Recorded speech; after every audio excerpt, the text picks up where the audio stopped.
Mesdames, Messieurs, nous avons le regret de vous informer que nous sommes dans l'obligation de suspendre le spectacle, la région venant d'être mise en état d'alerte.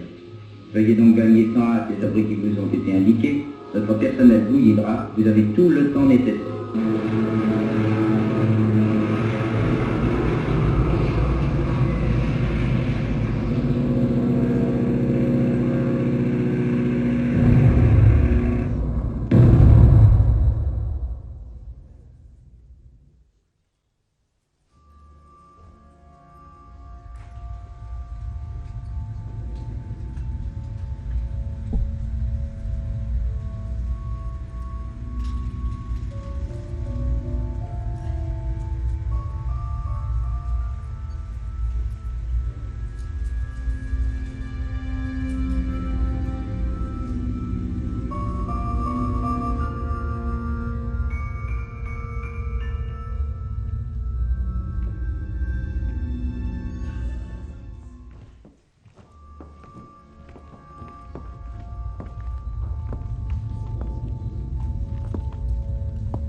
Il y a de grandes flaques de sang sur le monde. Où s'en va-t-il, tout ce sang répandu? Est-ce la terre qui le boit et qui se saoule? Non, la terre ne se saoule pas. La terre ne tourne pas de travers. C'est à peine si elle se permet de temps en temps un malheureux petit volcan. Elle tourne, la terre. Elle tourne avec ses arbres, ses jardins, ses maisons. Elle tourne avec ses grandes flaques de sang. Elle n'arrête pas de tourner et le sang n'arrête pas de couler. Et où s'en va-t-il, tout ce sang répandu? Le sang des guerres, le sang des meurtres, le sang de la misère, le sang des condamnés, des matraqués, des fusillés. Elle tourne, la terre, avec son lait, avec ses vaches, avec ses vivants, avec ses morts.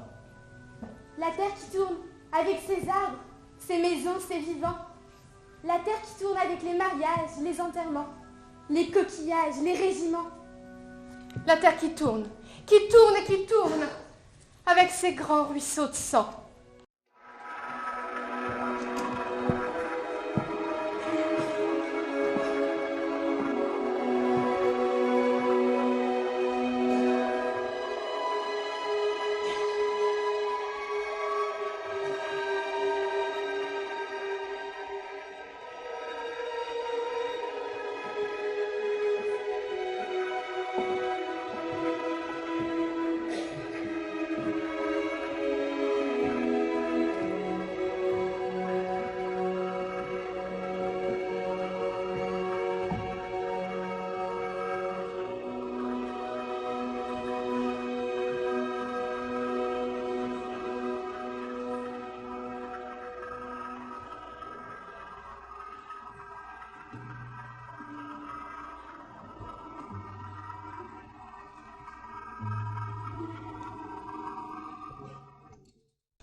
Cher journal, j'ai 12 ans et je commence enfin à t'écrire. Ça fait longtemps que j'y pense, mais aujourd'hui, j'ai besoin de le faire. Besoin de parler, de raconter ce qui se passe autour de moi. 3 septembre 1939. Nous déclarons la guerre à l'Allemagne. Moi, je sais pas ce que c'est que la guerre, mais ça a l'air terrible. Alors, j'ai pris mon courage à deux mains et je l'ai étranglé. 14 juin 1939, arrivée des Allemands à Paris. 21 juin 1940, entrée des Allemands à Donge. Quand même, c'est drôle de penser qu'un jour, quelqu'un retrouvera mon journal au fond d'un grenier. Dans 50, 60 ans, peut-être que ça l'intéressera de savoir comment s'est passée cette guerre.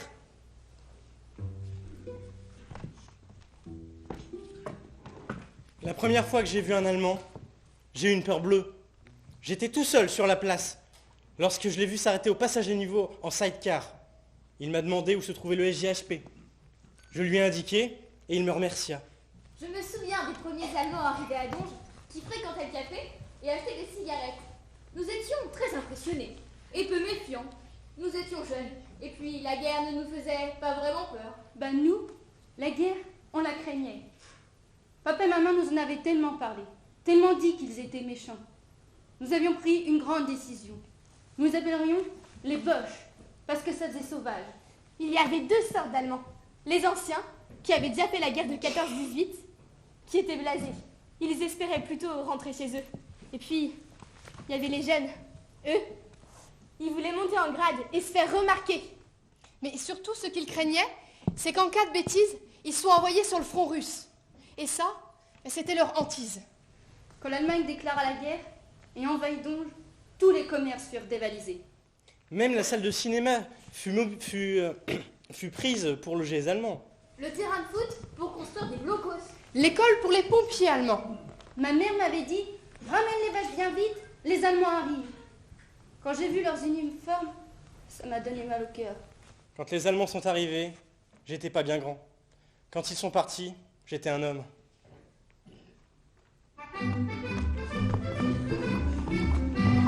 Les grands bâtiments sont des bons gars, généralement. Ils chantent en barbouillant leurs murailles en jaune ou en blanc. Parmi tous ces braves gens, il y en a un cependant qui a bien voulu. C'est un grand méchant loup. Oh oh, oh oh, il travaille du pinceau. Il a comme dirait ma sœur la folie des grandeurs. Oh oh, oh oh, il travaille du pinceau. Il se prend pour un village, sûr qu'il n'en craint pas. Ah la la la la la, sous les roses. Mais le peintre en question n'est pas un gars de nos régions. Il est de ce pays qui nous a donné avant lui un vampire égorgeur et puis Wetman le tueur, qui n'était que des gamins auprès de ce coquin. Oh oh, oh oh, il travaille du pinceau, il a besoin ce gros soufflé d'être un peu dégonflé. Oh oh, oh oh, mais il le sera bientôt, et nous graverons sur son tombeau, si j'ai un beau salaud. Oh oh oh oh oh, sous les roses.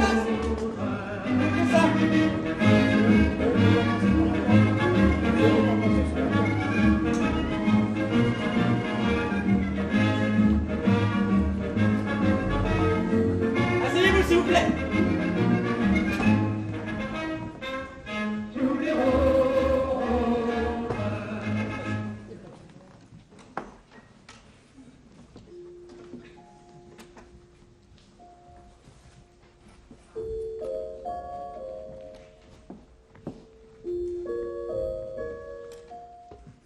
Cher journal, année 1941. Aujourd'hui, il pleut. J'ai dû passer entre les gouttes pour éviter d'arriver trempé à l'école. Mais plus d'école. Les Allemands s'y étaient installés. Alors, on nous a dit qu'on allait être dispersés dans des hangars, à la chapelle ou chez des habitants de la ville. Il y a quelques jours, des réfugiés de Saint-Nazaire sont arrivés à Donge.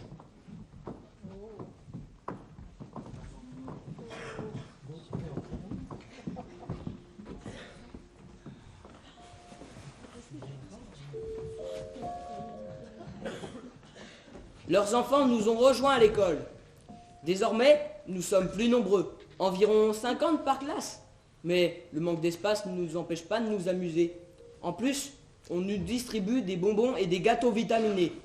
Pourquoi? Je ne sais pas. Année 1942.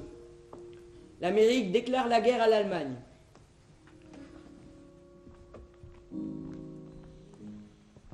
Mon cher petit Jésus, s'il vous plaît, voudriez-vous m'apporter un casque américain, une mitraillette et 10 jeeps? Merci.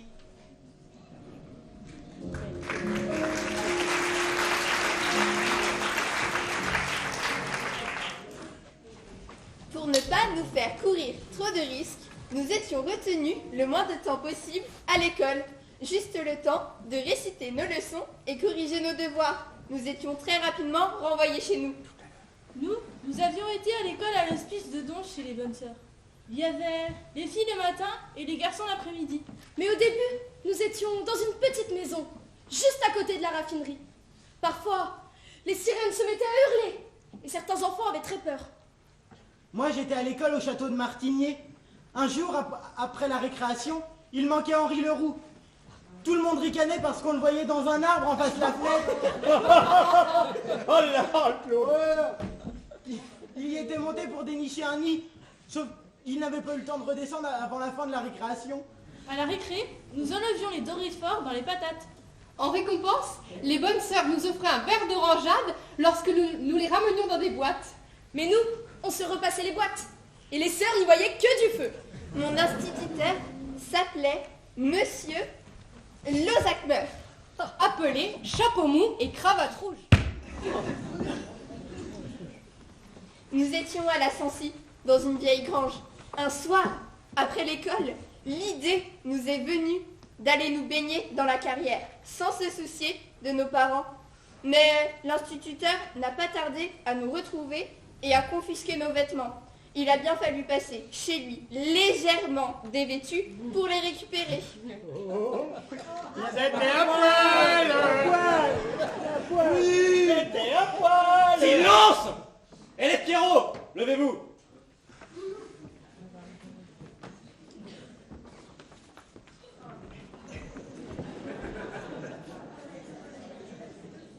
Vous pouvez vous rasseoir.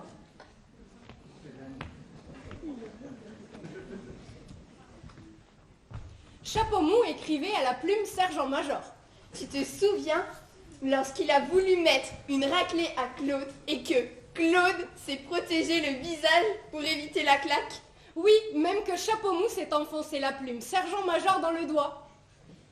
Après cet épisode, il ne dit plus rien à Claude. On l'appelait même le chouchou du maître. Calmez-vous! Élève Georges, au tableau.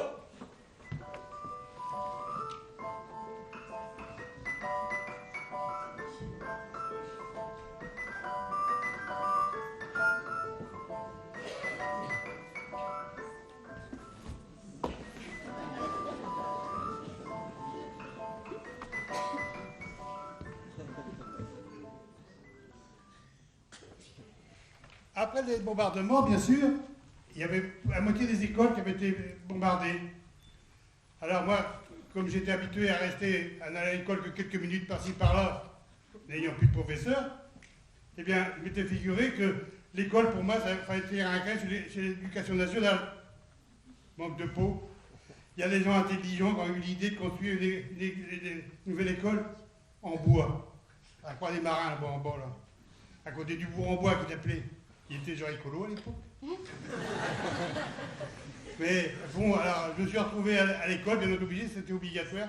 Et je me suis retrouvé avec un instituteur, Alexandre Chiral, il s'appelait. Pas commode, le père. Bon, si bien que les premiers temps, il fallait bien qu'il soit rugueux avec nous, parce qu'on était plus habitués à se servir d'un lance-pierre que d'un porte-plume. Mais on s'est quand même habitué un peu, puis les punitions par contre. Alors ça peut... Souvent, c'est la punition préférée du père Alexandre, c'était 100 lignes. Si bien qu'un soir, il va lui rester fermé 100 lignes. Comme d'habitude. Comme d'habitude. Puis il l'a dit. Et puis, alors, mais pour s'en aller, comme il habitait sur la même route que moi, lui habitait à la Mornay, et puis moi à la Jalais, on faisait la même route, le même circuit pour s'en aller. Alors, je suis resté, j'ai fait mes 100 lignes, et puis noirci papier sur 100 lignes, quoi. Les fautes d'orthographe, pour demain. Alors, à la fin de mon devoir, je mets mon papier sur son bureau, et puis, vite fait, quand je suis sorti de la classe, je me suis aperçu qu'il commençait à vouloir pleuvoir. Voilà. Et les gens à mon cou, je vais devoir monter vite fait sur la route vers la Jalais. Arrivé à hauteur de la Basilière, mon sacré père Alexandre qui me rattrape à vélo. Vous voyez le vélo, tel que le Tati dans le film. Là. Il m'invite à monter une place de vélo pour m'emmener. Mais il manque de peau qu'on arrive au milieu de la plaine Martigny. On ramasse une de ses sauces. La radio de service coutier. Et bien, allez, ça continue un peu vite fait. Lui, ça avait réussi quelque chose parce que le vélo faisait moins de bruit, vu que ça avait resté la chaîne. Et puis, bon ben, on continue jusqu'au bout de la route, le chemin qui m'emmenait à la Jalais. Et puis, bon ben, on a descendu du vélo. Et tout d'un coup, je me suis vu descendre, puis je pensais, mais quand je l'ai vu s'en aller comme ça, trempé comme une soupe, je me suis dit, qui de nous deux est le plus puni?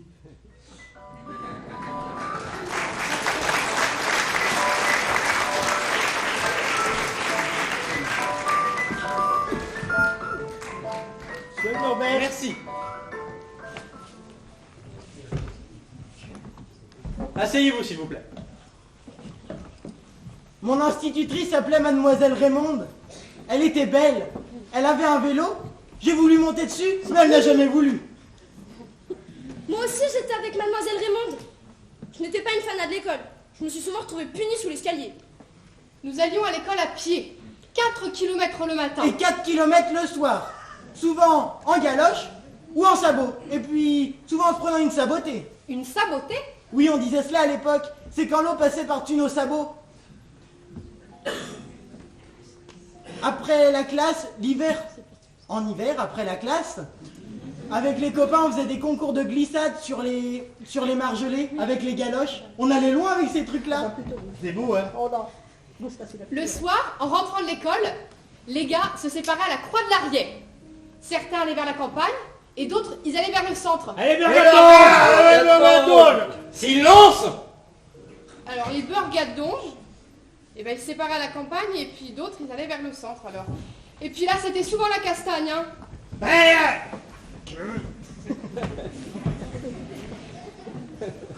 Nous avions 6 ans, nous étions heureux. Comme beaucoup d'enfants à cette époque, nous n'étions pas encore conscients de ce qu'était la guerre. Avec Claude, on avait construit une petite charrette avec de vieilles roues de poussettes. On descendait la côte de Martigny, tous les deux dessus. Le plus difficile, c'était le virage de la Ribaudet. Oui, je me souviens, vous tombiez toujours dans la petite mare à purin du père Bosque.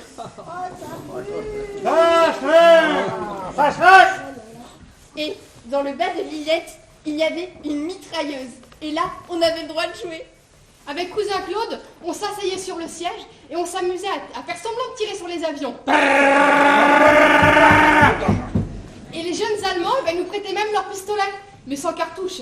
Et puis on jouait à la petite guerre. On n'avait pas conscience du danger. Avec un pistolet lance-fusée, on avait bricolé un fusil qui tirait des glands. Ça portait au moins à 50 mètres. La guerre avait l'air de tout, sauf d'une plaisanterie.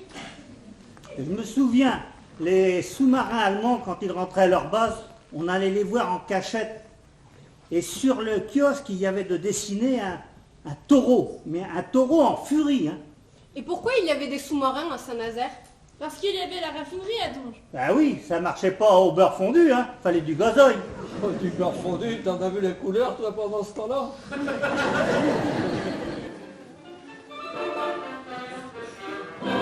C'était une femme du meilleur monde. Elle avait vraiment le chic parisien. Et pour rallier sa peau des blondes, il lui suffisait un tout tirquin, un peu de poudre et du noir pour les yeux, du rouge pété et un crayon bleu. Elle avait tout ça dans son petit sac à main, avec son mouchoir, un petit ébeloir, ses tickets et tous ses points. Dans son portefeuille, elle avait sa photo, et était jointive d'une de son mari et 300 gigolos.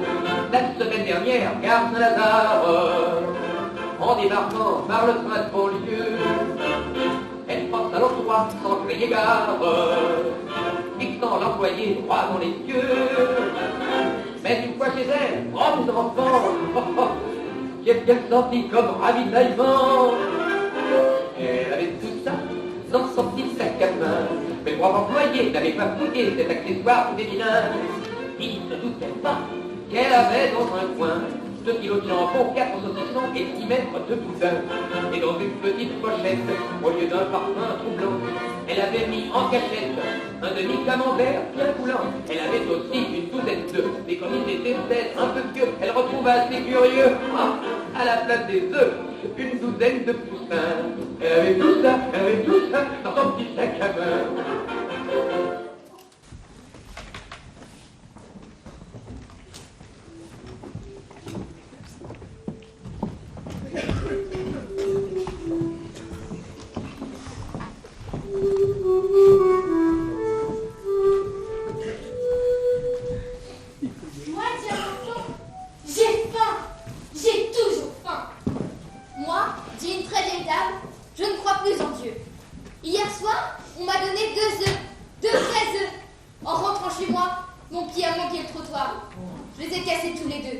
Je ne crois plus en Dieu.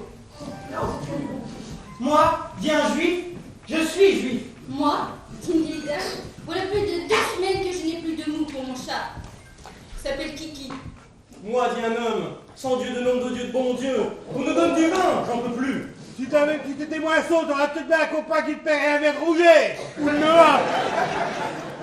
Moi, j'ai bien votre famille. J'ai toujours un petit peu peur de rentrer. J'en ai 4 qui m'attendent à la maison. Le 5e, il est mort en 1941, après l'hiver Rutabaga. Il est mort de faim. Et il lui aurait fallu de la viande tous les jours. Et puis les autres, ils sont dans le mauvais tournant eux aussi. Quand je rentre des commissions, ils s'approchent tous de moi. Mais laissez pas dans mes jambes! Hier, mon sac il était vide. Mais ce qui s'appelle vide, de les voir arriver tous les 4 comme ça, le cœur m'a comme éclaté. Et les injures, et les crevasses. Mais enfin, faut voir l'état de leurs pieds. Mais des galoches, c'est pas facile d'en trouver. Tenez, en ce moment, j'ai que 3 paires. Mais pour 4! Ce qui arrange les choses, c'est que j'en ai toujours au moins un de malade qui reste couché.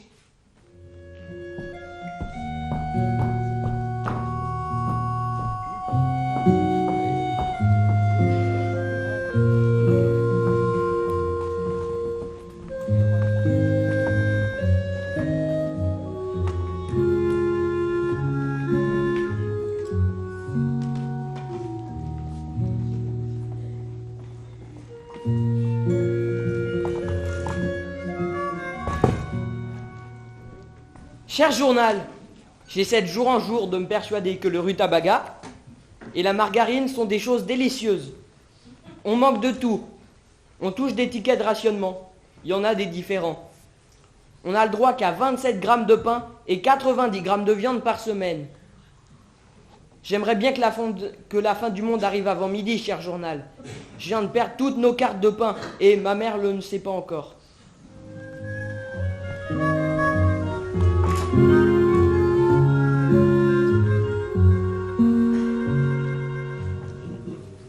On faisait de longues queues devant les boutiques. De longues queues qui commençaient de plus en plus tôt, en hiver, dans la nuit et le froid. Car il fallait être dans les premiers, si l'on voulait être à peu près sûr de ramener quelque chose. Ah, triste souvenir que ces longues heures d'attente devant les magasins d'alimentation. Bien souvent, quand mon tour arrivait, il n'y avait presque plus rien. Pour les produits en vente libre, plus de 4 heures d'attente pour quelques rutabagas. Malgré la guerre, le couvre-feu et les privations, on se donnait rendez-vous le soir dans les cafés. On servait au bar les insipides apéros saccharинés. Mais dans l'arrière-salle, après la fermeture, on fermait les rideaux. Et là, on sortait les liqueurs et le torboyau qui réconciliaient avec l'avenir. Buvons un bon coup! Demain, on sera tous foutus!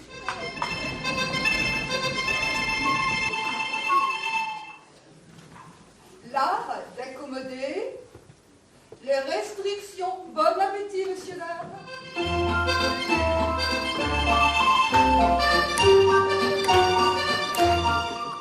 Tartine de rutabaga.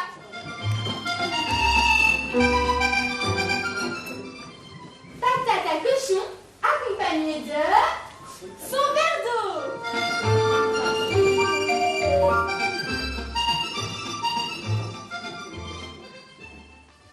Pain, cocotte.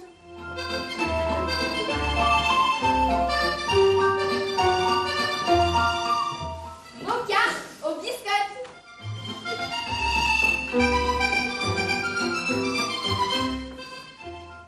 Tétine de vache. Conserve.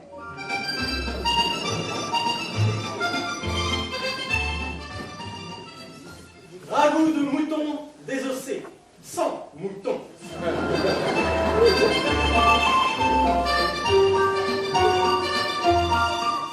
Frites de topinambour dans la graisse de bœuf.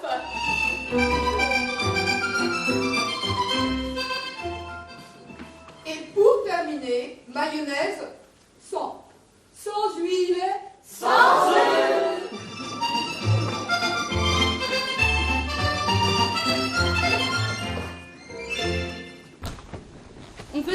chenaille une fois par an. J'adorais cela si bien que petite, je voulais devenir charcutière ou bien maîtresse. Le soir, mon père allait chez le boucher gratter les os. Avec la viande qui restait, on faisait un pot-au-feu. Chez le père Bosque, on saignait le cochon. Le plus difficile était de les saigner sans attirer l'attention des occupants. C'était terrible. Ils prenaient tout et nous n'avions plus rien. Les Allemands rentraient de force chez nous avec leurs chevaux. Ils prenaient tout ce qu'ils pouvaient. Moi, j'en ai vu se jeter sur les choux à vache. Et moi, j'en ai même vu qui bouffaient les pommes de terre sans les éplucher. Mais moi, tous les matins, ils venaient voler le pain que nous venions tout juste de faire. Je me cachais toujours derrière mon grand-père.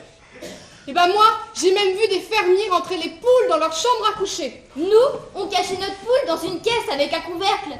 Il y avait un trou pour qu'elle passe la tête. On la promenait dans le jardin, une ficelle à la patte. Mon papa avait un clapier avec une lapine à l'intérieur. Un matin, elle avait disparu. Alors les Allemands firent une rapide enquête et ils nous la rendirent. Mais elle avait été cuite.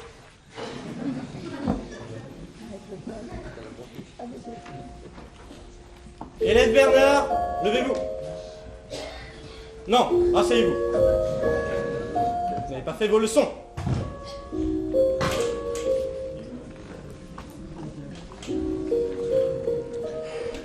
Cher journal, ce matin, maman m'avait envoyé chercher du lait à la ferme. Malheureusement, sur le chemin, une bombe à retardement a explosé. Je suis tombé et le bidon de lait s'est vidé. Mon père m'a passé un tel savon, je m'en souviendrai longtemps. Je me serais cassé une jambe, ça aurait pas été grave, mais perdre le lait, c'est une catastrophe.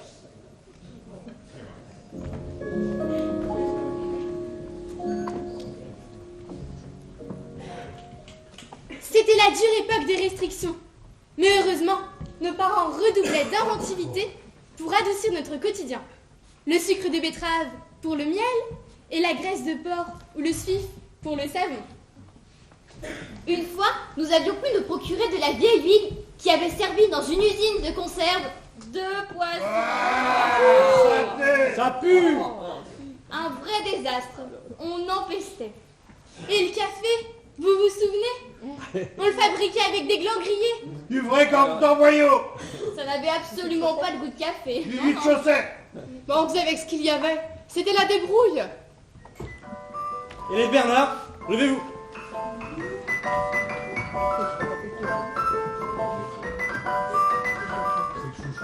Mon histoire commence au printemps 1943.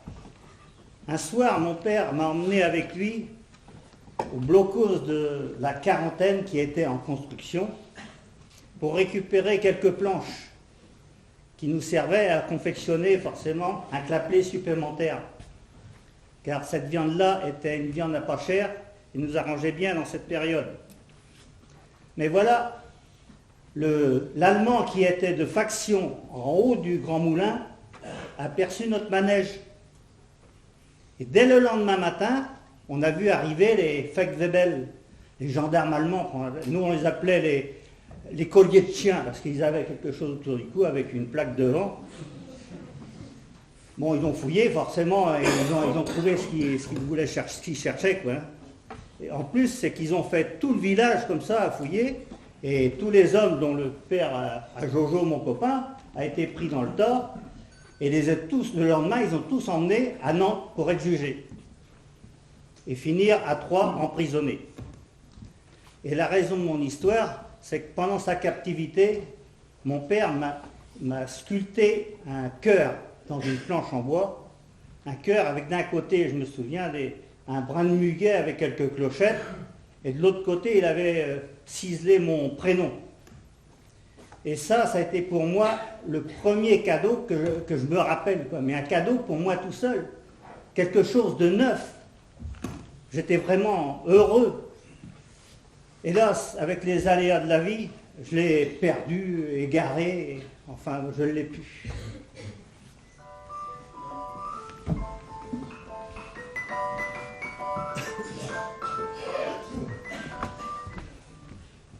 Moi aussi, j'ai une histoire comme ça à vous raconter. Mon père, donc, qui était, comme le père de Bernard, en prison à Troyes, avait la chance, entre guillemets, dans la journée de travailler dans une menuiserie. Bon, ce qui lui donnait l'accès à des outils, à du bois, donc façon de faire des choses. Et quand il est revenu, il m'a rapporté un magnifique petit camion que j'ai toujours, un petit camion avec la benne basculante, et puis aussi un superbe petit avion que j'ai conservé tout le temps et qui ne me quittera jamais.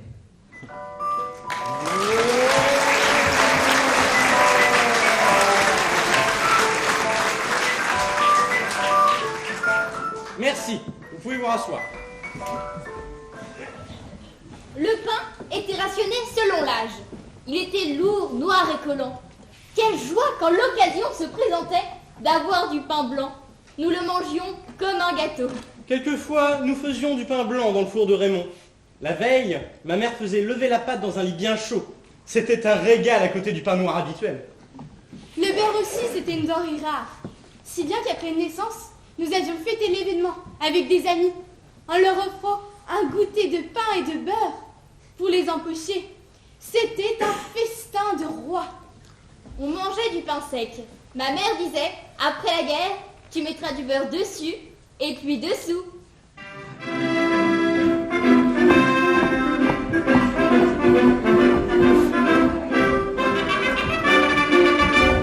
Méfie-toi ma Francine, de tous les potins du quartier, des ragots de la voisine, des cantons du laitier. Par-dessus tout ma belle, ne va pas t'alarmer de chaque fausse nouvelle, des gens bien informés. Faut pas Francine, écouter les racontas des badauds pas trop bavards. Faut pas Francine, te laisser embobiner par les bobards. Ne crois pas qu'Hitler soit mal avec Staline et que les Boches aient bombardé Madagascar. Faut pas Francine, te laisser dégonfler par les âneries des canards. Le fureur d'une voix tendre nous redit chaque samedi: je ne veux plus rien vendre, maintenant que j'ai tout pris. J'adore l'Angleterre, j'adore les Français. Pourquoi me faire la guerre quand je veux qu'on me fiche la paix? Faut pas Francine, écouter les racontas du plus barbant des barbares. Faut pas Francine, te laisser embobiner par ces probards. S'il prend pour nous désarmer sa voix câline, c'est pour mieux nous tomber dessus un peu plus tard. Faut pas Francine, te laisser dégonfler par ses propos de Bessima.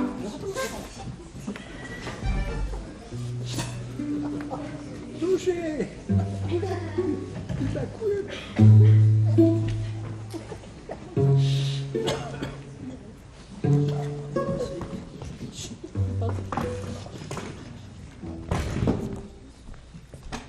Cher journal, février 1943.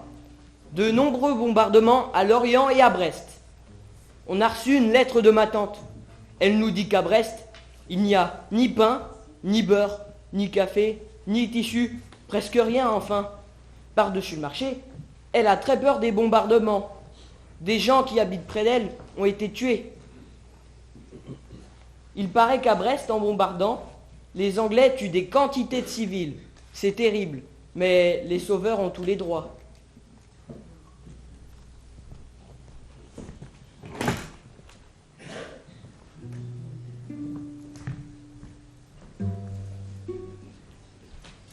De redoutables bobards volaient sans cesse d'un bout à l'autre du bourg.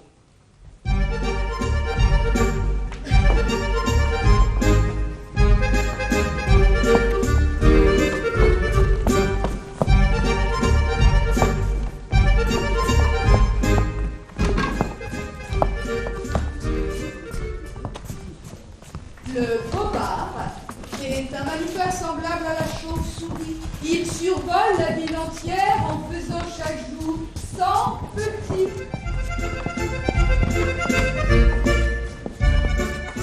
Il a l'œil rond, le ventre noir, mais n'est pas très intelligent.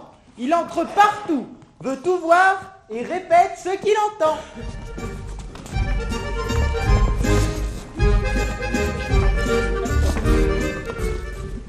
car le fantastique animal de la parole est le don. Il colporte tant bien que mal de l'un à l'autre sa chanson. Avec son ami, le canard, on le voit courir le jour. N'écoutez pas le bobard, il vous jouera un sale tour.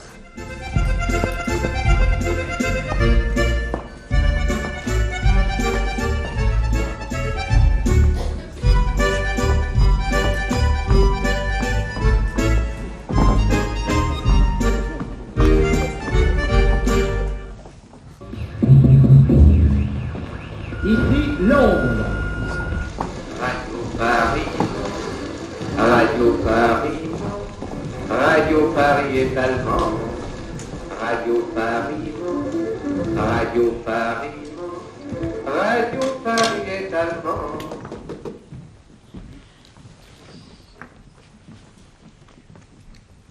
Cher journal, après nous avoir enlevé la nourriture, ils nous privent de distraction et d'information.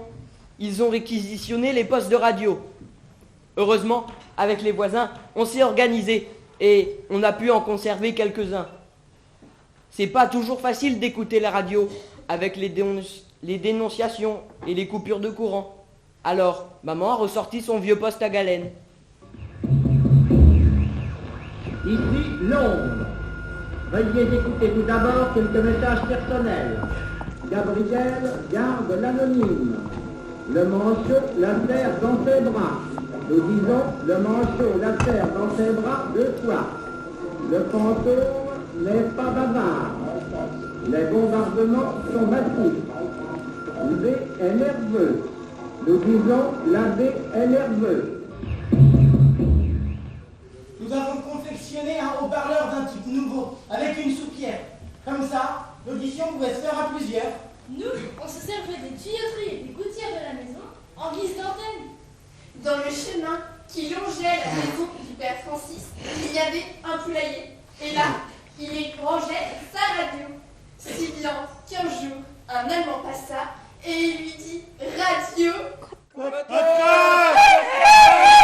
Silence! Les embauchés se réunissaient souvent en cachette pour écouter la radio et pour noter les nouvelles qui venaient de l'extérieur. Ainsi, le journal clandestin Radio Pédale voit le jour.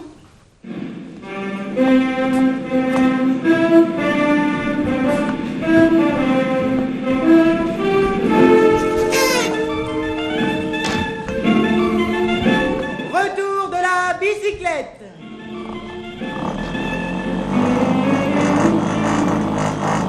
Depuis la poche, la bicyclette devient le seul moyen de transport qu'il reste aux civils.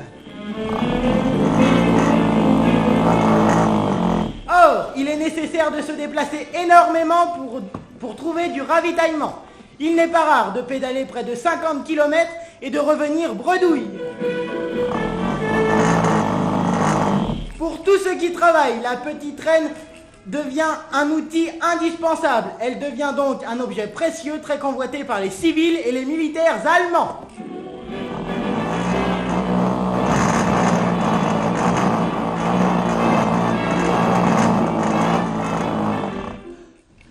Je m'arrangeais toujours pour que mon vélo ait l'air d'un vieux clou afin de ne pas tenter les Allemands. Comme toujours, on se débrouille, on bricole. Un jour, j'avais préparé mon vélo. Pour les pneus, je me souviens, il y avait un tuyau d'arrosage en caoutchouc épais.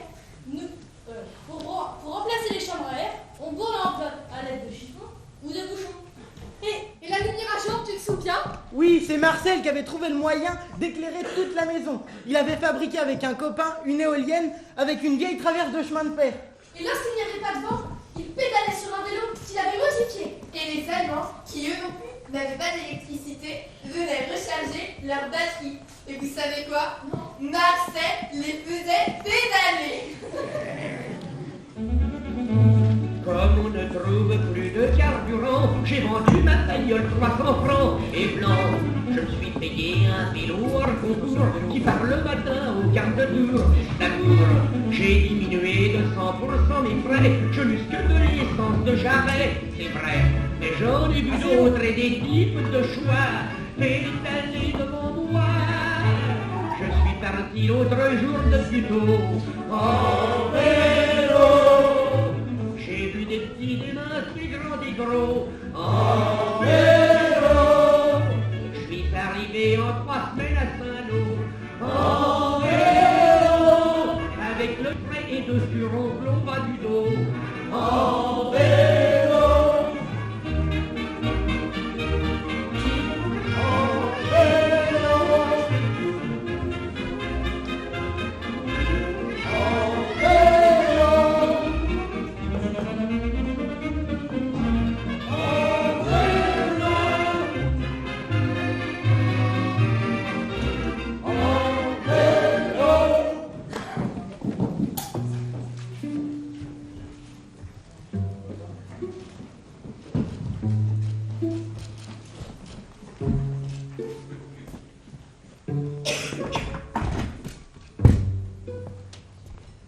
Cher journal, 12 août, Nantes libérée. On a tous le cafard. On a l'impression qu'il ne se passe rien. L'offensive anglaise est arrêtée. Et en attendant, les Allemands sont toujours là, eux. La vie à Donge a changé. Un couvre-feu a été instauré. On n'a plus le droit de sortir entre 21h et 5h du matin. Plus le droit de se rassembler non plus, sauf pour aller à l'église. Un climat de peur et de terreur règne sur la commune. Heureusement, on fait des veillées.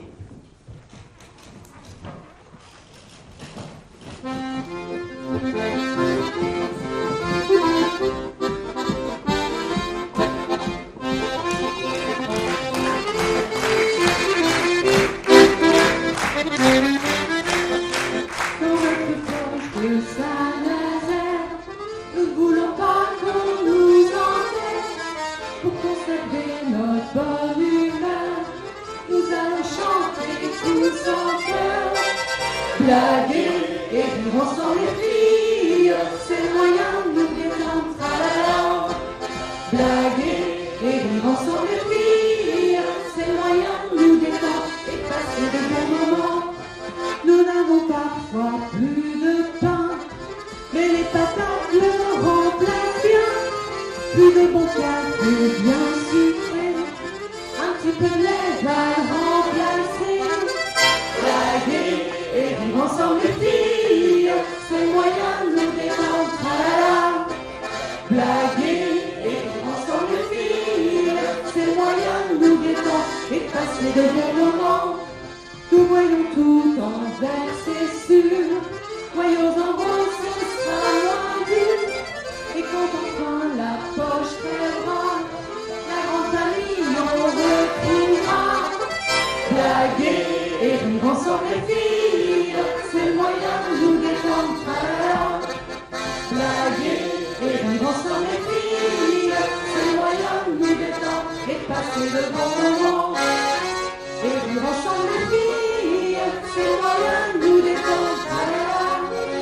Blaguer et vivre ensemble les filles, c'est le moyen de nous détendre et passer de bons moments.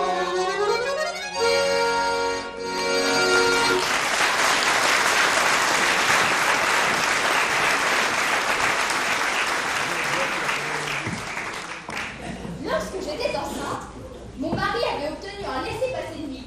Il a dû aller chercher la sage-femme à 1h du matin, les 2 mains sur la tête.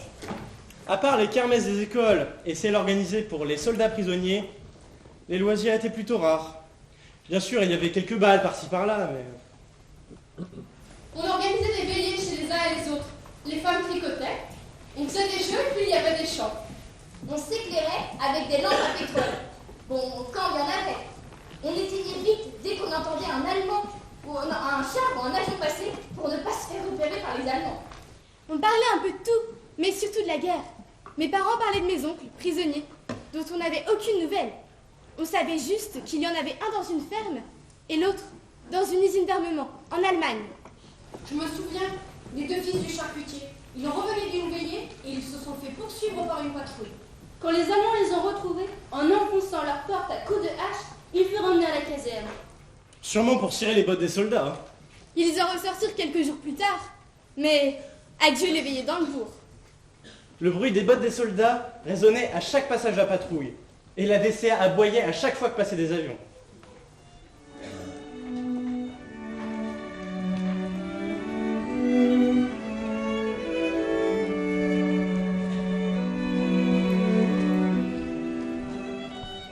Cher journal, aujourd'hui, il fait grand soleil. J'ai envie de te parler d'amour, cher journal, car on voit bien que même la guerre ne peut pas arrêter ça. Même ici, dans la poche, on se marie. Oui, oui.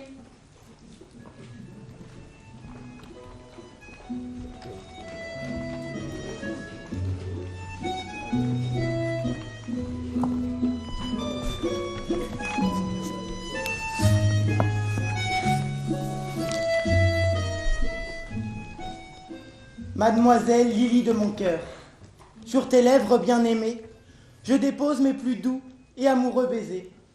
Lily, il faut être courageuse. Je vais partir pour la guerre. C'est la réalité. Si seulement j'avais pu venir te serrer dans mes bras, ne serait-ce qu'une heure, à passer avec moi, avec toi plutôt. Je serais reparti avec plus de courage. Non, ne crois pas que j'en manque. Je suis très courageux, Lily. Seulement, j'appréhende ce grand voyage vers l'inconnu. Je vais être franc avec toi, Lily. Le destin me paraît bien sombre. J'ai un mauvais pressentiment. Faux, je l'espère. Mais si jamais je ne revenais pas, je te supplie, il faudrait m'oublier. Tu es jeune. J'ai peur de briser ta vie. Je t'aime et t'aimerai ainsi jusqu'à ma mort, qui ne viendra, j'espère, que par la vieillesse. Et sache que j'emporte en mon cœur ton ardent amour. Ton Auguste, pour la vie.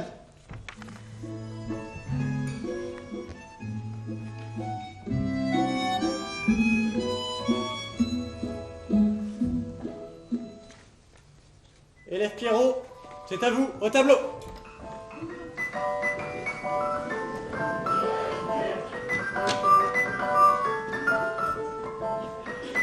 Avec le sourire. Je vais vous raconter une belle histoire d'amour qui me touche de beaucoup, car c'est celle de mes beaux-parents. Céline et Bernard se fréquentaient depuis l'école primaire. Bernard, sur les coups de 18 ans, est parti s'engager dans la marine. Il a donc rejoint Toulon. Et après avoir subi merci le Kébir, messieurs des Anglais, merci, en septembre 1941, il dépose une permission pour pouvoir venir se marier en Ille-et-Vilaine. Il a reçu sa permission, mais quand il l'a reçue, 8 jours étaient déjà passés. Il avait une permission de 15 jours. 8 jours étaient déjà passés. Il lui fallait ce fameux papier pour pouvoir franchir la ligne de démarcation. Il est arrivé le 11 octobre 1941 à Sainte-Anne-sur-Vilaine, en Ille-et-Vilaine. Pas de banc. Le maire a passé outre les bancs, la publication des bancs, le curé aussi, les a mariés. Ils se sont mariés le 14 octobre, et le 16, ils repartaient en voyage de noces, mais tout seuls. 70 ans après, ils étaient encore ensemble.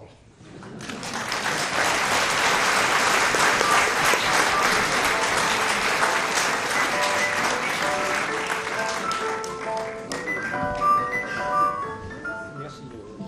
Moi aussi, j'ai une histoire d'amour à vous raconter. Le 25 juillet 1944, mon cousin Roger s'est marié. 25 juillet, vous vous rappelez, 23 et 24, dans la nuit, 2 bombardements de suite. Le 25 juillet, du bourg, il ne restait que les 3 quarts à peu près. Le quart, pardon, les 3 quarts démolis. Pas d'église, pas de mairie. Néanmoins, on va se marier. Et ce mariage s'est passé en plein air, dans le long d'un mur dont on vous a parlé tout à l'heure en parlant de Radio Cocotte. C'est le mur de clôture de chez M. Francis Barbin, garagiste, qui longeait le chemin des Magouilles. Alors, dans le chemin, on a amené une table, les registres, les papiers nécessaires. Il y avait donc le secrétaire de mairie, bien sûr, le maire, M. de Gramont, à l'époque, et le mariage s'est fait là. Et au moment de signer les registres, tout d'un coup, boum, une bombe à retardement a explosé à quelques centaines de mètres. Alors évidemment, ça nous a un peu choqués sur le coup, mais malheureusement, on était déjà habitués au bruit des bombes. Alors, pour le mariage religieux, après, s'il n'y avait pas d'église, on avait la chapelle de Bonne Nouvelle comme chemin de repli. Mais la chapelle de Bonne Nouvelle, c'était quand même assez loin des Magouets. Et la route était complètement bombardée, pleine de trous, il était impraticable.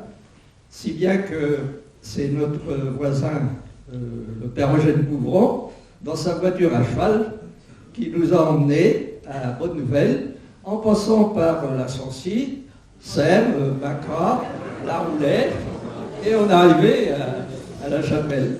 Et là, l'abbé Morgan nous attendait pour le mariage, qu'il a célébré, bien sûr.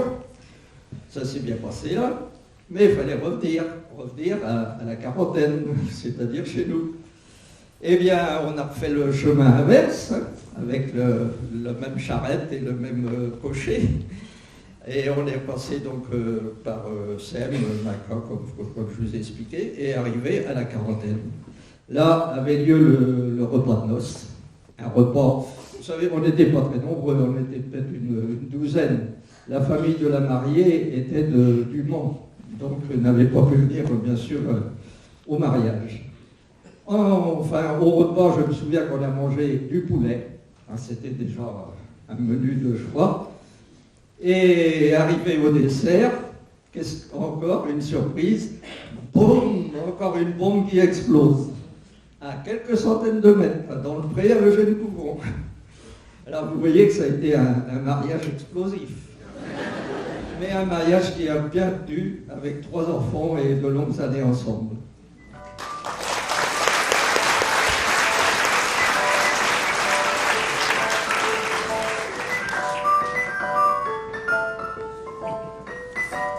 Merci.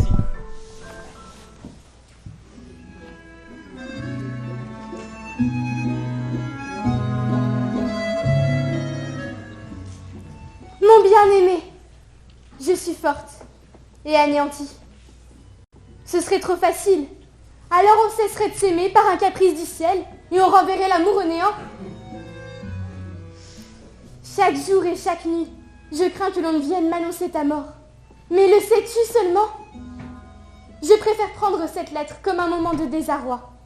Et je la déchirerais si ce n'était une écriture. Je t'affirme que j'éprouve cet ardent amour que tu évoques. Et je te défie d'y renoncer. Jamais, entends-tu? Jamais je n'accepterai de te quitter. Mon amour ne nous perd pas dans l'ombre. Ta Lily.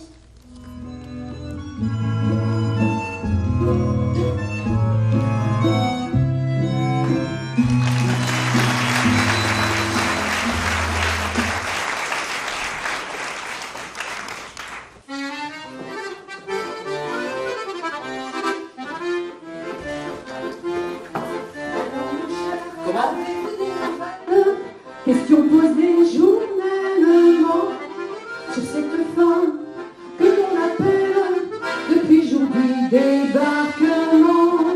Tout va très bien pour nous sur de la poche. Les bombards circulent à grand train. Ils vont se rendre, c'est sûr, la fin est proche.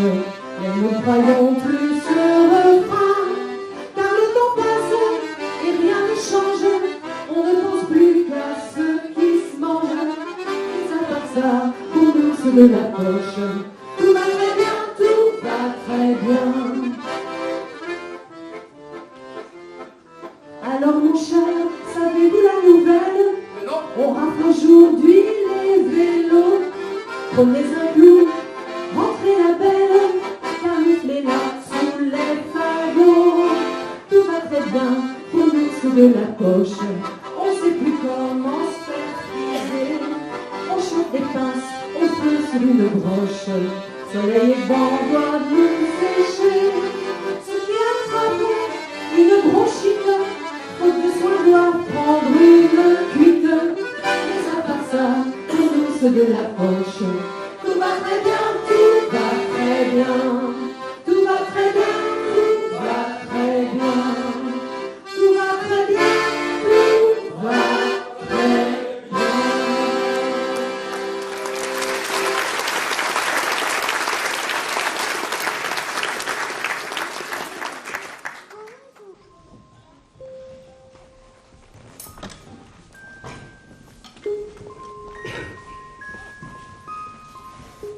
Cher journal, c'est Noël, un Noël de guerre. Il a neigé toute la nuit. Cette année, les plus beaux des cadeaux pour les empochés sont pain, beurre, tissu, café. Moi, je n'ai eu qu'une pomme. Et puis, pas de messe de minuit à cause du couvre-feu. 11 janvier 1944. Hitler ordonne à ses troupes de résister jusqu'au dernier homme. Pourtant, on nous dit tous les jours que la libération, c'est pour bientôt. Mais on ne voit rien venir. On espère seulement. Un climat de peur et de terreur règne sur la commune.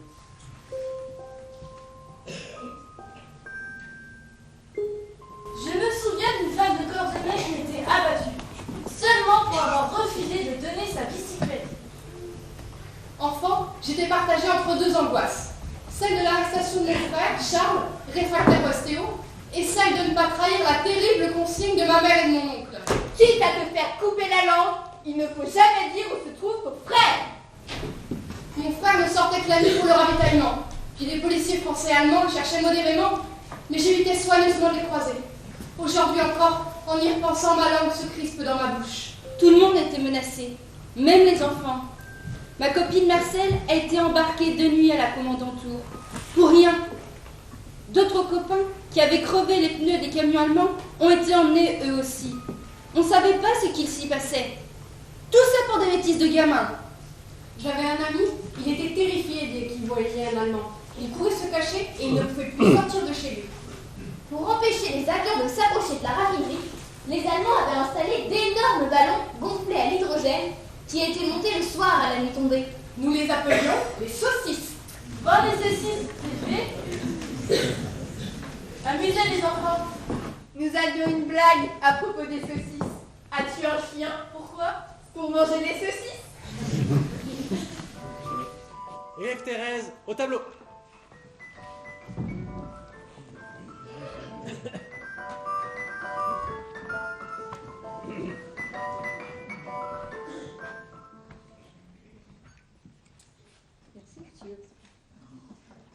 En juillet 1944, j'avais 12 ans, c'était la guerre. Et nous avions très peur des bombardements.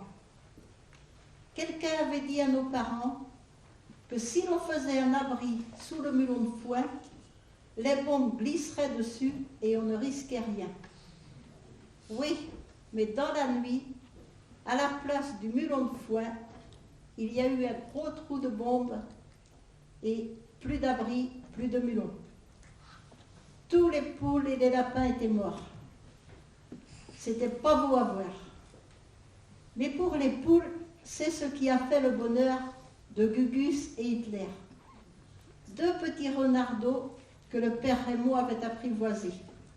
Oh, il était très beau, mais un peu sauvage. Après la guerre, les petits renardeaux ont repris le chemin de la liberté. Et si quelqu'un parmi vous a eu des poules de manger, ben c'est que Gugus et Hitler ont laissé des descendants. Voilà.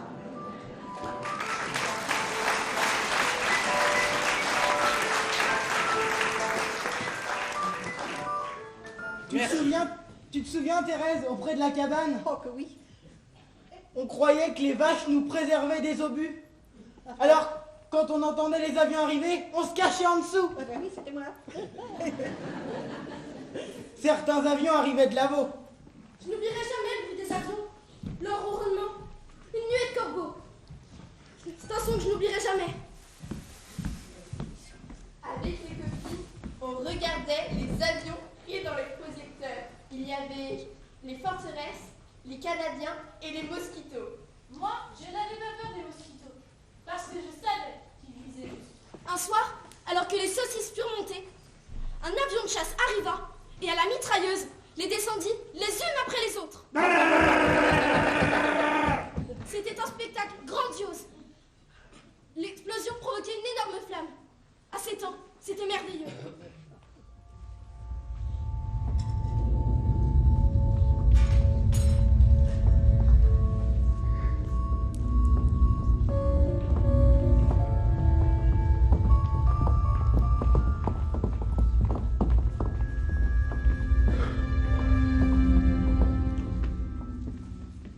Cher journal, Donge a été bombardée et en partie détruite. On ne s'y attendait pas. Alors, on est parti se réfugier là où on pouvait. Lorsque les bombes ont commencé à tomber, on s'est tous mis le long du mur de la cuisine. Et là a commencé un véritable tremblement de terre. La maison, elle tremblait comme de la gelée de veau. Alors ce soir, maman m'a demandé de dormir tout habillé au cas où cela recommencerait.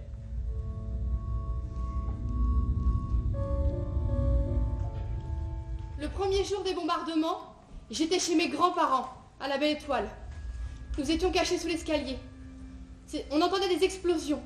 C'étaient des bombes qui tombaient de l'autre côté du chemin, du côté du pré du Père Eugène, laissant d'énormes cratères, dont l'un sert encore de mare pour les vaches. Après cette nuit d'horreur, nous nous sommes réfugiés sur le Haut-Gard, chez Madeleine, ma sœur. Puis, nous avons cherché et crié pour trouver des corps. Mais rien. Soudain, j'ai vu André et sa femme sortir d'un abri au fond de leur jardin. Nous nous sommes embrassés en pleurant.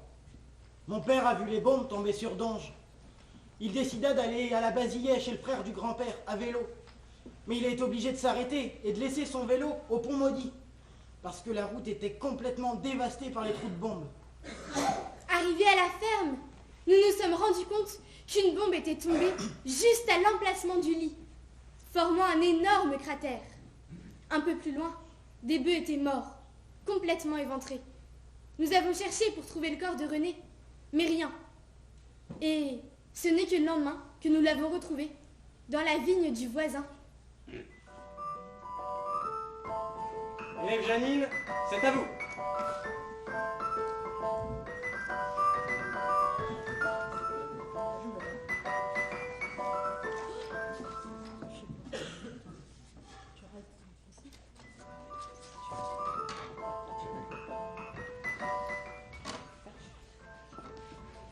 Je n'étais pas sous les bombardements, vivant à l'extérieur de ce vacarme.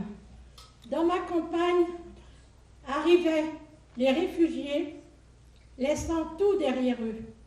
Il fallait aider à la survie des personnes en difficulté. Le plus pénible étaient les grandes familles. Le soir, le ciel éclairé par les feux des explosifs, je pensais à vous. L'anxiété m'éprenait, je craignais le pire. Si bien que la vie que nous avions nous a amenés d'être des jeunes responsables et adultes avant le temps voulu. Merci.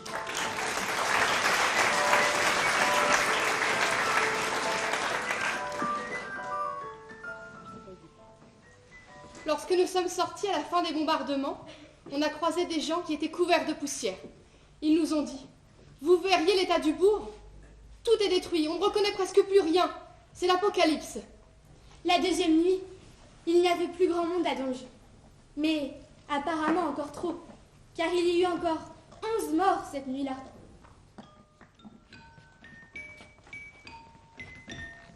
Je vous prie, tout le monde au tableau.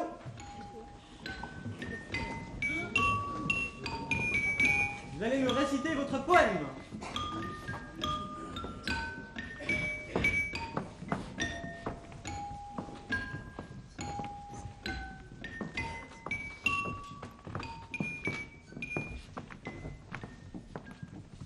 Vous êtes prêts ? 3, 4. Le bonheur est parti. On le demande ailleurs. Mais la terre est trop petite pour un trop grand malheur. Le bonheur est parti, mais il a dit qu'il reviendrait. Merci.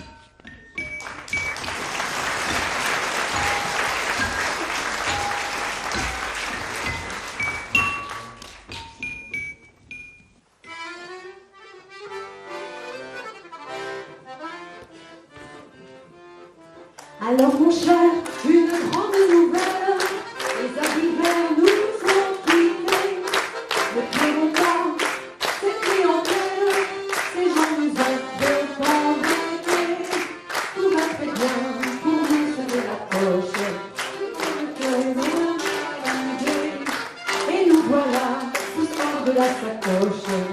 Les douleurs, la liberté, à qui fait-on dans notre France? Ouvrons nos cœurs à l'espérance, car à présent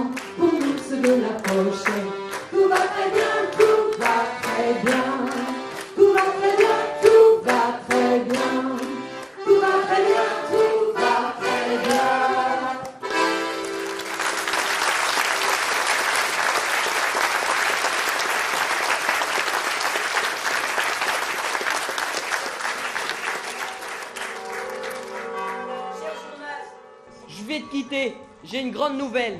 La poche est libérée. Enfin, il y a le monde d'avant et le monde d'après. J'ai tout écrit pour ne rien oublier, pour pouvoir raconter et se souvenir de tout.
Remercier surtout Angèle et Françoise du livre de rêve qui a confectionné ce scénario pour toute cette mise en place. C'est vraiment un travail superbe en partant de notre livre que nous avons édité.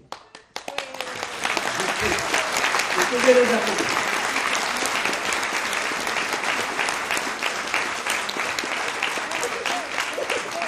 Je voudrais remercier aussi par la même occasion Dominique Barvin, qui a bien voulu filmer la pièce de théâtre.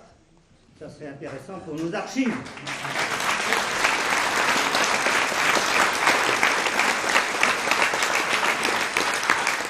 Je ne voudrais pas oublier aussi Madame Albert, qui nous a accompagnés et donné la possibilité de se servir de cette salle pour faire notre pièce et notre représentation. J'ajouterais notre roi et bien-aimé Roger Deluc pour son accompagnement.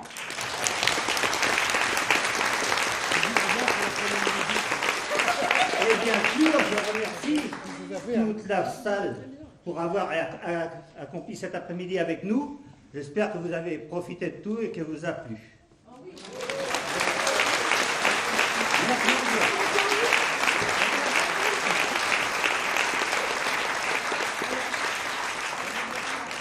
Alors je ne sais pas vous, mais nous, la Fleur de Paris, on a très envie de la rechanter encore un petit peu, mais cette fois-ci, avec vous, si vous êtes d'accord. Et moi, je voudrais remercier la commission des sages, parce que ce spectacle a pu se construire grâce à l'amitié et à la solidarité de tous. Pour nous, le livre qui rêve, ça a été un très grand bonheur de travailler avec vous tous. Merci encore.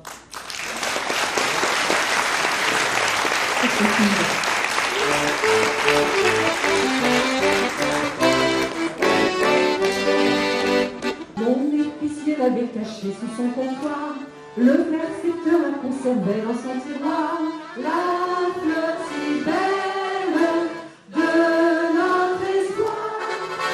Le pharmacien la dorlotait dans un bocal. L'ex-caporal en parlait à l'ex-général. Car c'était elle, notre idéal. C'est une fleur de Paris, du vieux Paris qui sourit. Car c'est la fleur du retour des jours. Pendant 4 ans, dans nos cœurs, elle a gardé ses couleurs. Bleu, blanc, rouge, espoir, elle a tenu. Fleur de Paris, c'est une fleur de Paris, du vieux Paris qui sourit. Car c'est la fleur du retour des beaux jours. Pendant 4 ans, dans nos cœurs, elle a gardé ses couleurs. Bleu, blanc, rouge, avec l'espoir, elle a fleuri. Fleur de Paris, la la la, la la la, la la la, la la la, la la la, la la la,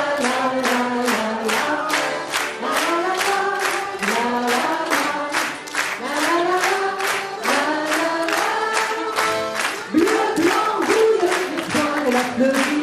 Fleur de Paris.